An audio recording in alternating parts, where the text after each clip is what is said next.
So, hello everyone. It's Wednesday, January 11th, 2023.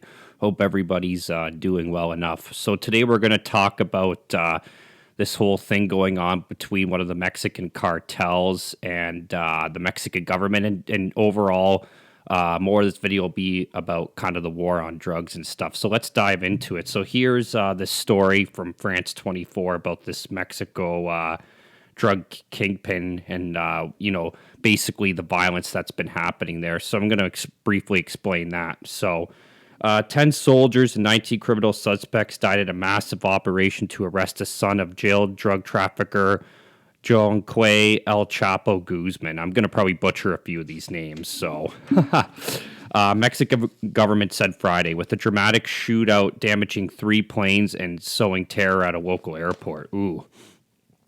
Ovidio Guzman, named El Raton the Mouse, had allegedly helped to run his father's operation since the former Sinaloa cartel boss was extradited to the United States in 2017.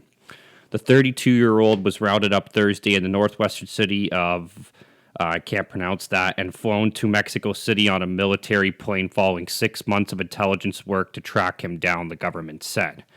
10 members of the military unfortunately lost their lives in the line of duty, Defense Secretary told reporters, adding 19 lawbreakers were also killed in the operation.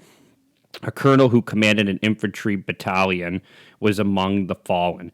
His team came under attack after the arrest was carried out, said the minister.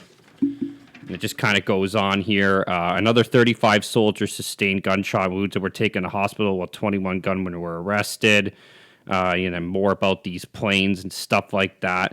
The United States had issued a reward of up to $5 million for information leading to Ovidio Guzman's capture. It accuses him of being a key player in the infamous Sinaloa cartel. Gunfire and arson shook that province, whatever it's called again, after Thursday's arrest, which came as Mexican President Andres Manuel Lopez prepared to welcome his U.S. counterpart Joe Biden next week for a North America Leaders Summit, where security is expected to be high on the agenda. Videos on social media Thursday showed passengers and Aero Mexican airline employees ducking behind counters as gunfire rang out at the airport, blah, blah, blah. And then it kind of goes on here and talks more about it. So really overall, folks, like this has been an ongoing thing really since the 1980s and the Reagan era, with this war on drugs. And in this situation, like, who is to blame? Is it the Mexican government or is it the American government? Well, I think it's kind of both. I mean, on the Mexican side of things, the cartels have a big stranglehold over the Mexican government for the simple fact that they run a lot of these resorts, and that contributes to tourism, which is a big part of the Mexican economy. So they have a stranglehold over the Mexican government in that sense. And with the United States, it's been said that America's consumer demand for illicit drugs and constant flow of guns, which armed cartels, is said to be the blame for drug violence and or problems/deaths. But the big problem there is, the flow of guns, but that's more the illegal gun market than anything. Like everyday citizens in the regular gun market isn't causing the problems. It's, the illegal black gun market that's really causing the problems here. And, I'm sure you could go deeper into like who's to blame. Those are just kind of some brief stuff. But I mean, the other stuff includes just a lot of bribing and a lot of corrupt officials at every level of government for sure as well.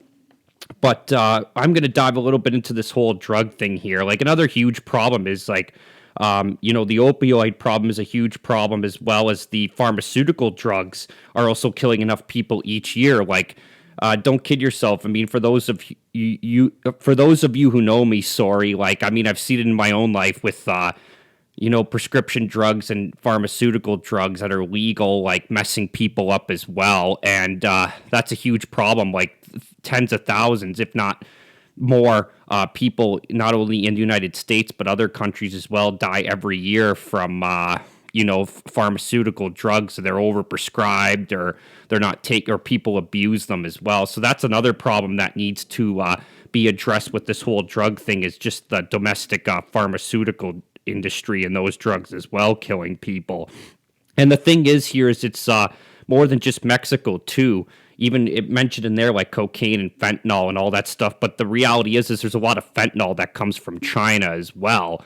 So I mean, like, it's not just the Mexican cartels and stuff that are causing this drug problem. There's a lot of drugs coming from China, such as fentanyl. So you'd have to go after that, and really you'd have to get down to the root of the problem, which a lot of these products like cocaine and stuff come from South America as well. So really, at the end of the day, it's kind of impossible to completely stop the drugs from flowing in completely. And it was interesting, basically on the same day that this happened, going down in Mexico between the cartel and the government, Trump came out, kind of campaigning for his 2024 campaign, saying that they vowed to go to war with the Mexican cartels and they want to impose a complete embargo as well. And, that's a nice idea and everything. And he said this the last time, he was in office and he was running back in 2016, and really nothing happened at all with stopping that. But yeah, really at the end of the day, you can't completely stop it.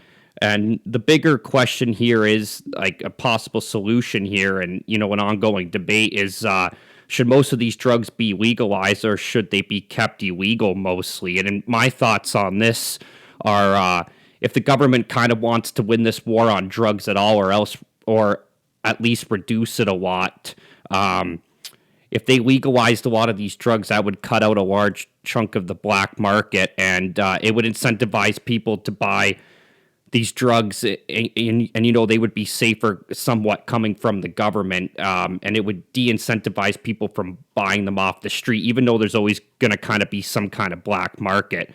And I mean, they would probably advertise it or do it like they do with tobacco, where it's not really advertised and it's kind of kept under wraps and kept under cover. So, I mean, that's the only solution I see if they want to somewhat win the war on drugs, is they'd have to legalize a lot of these drugs and try to take over the market and, basically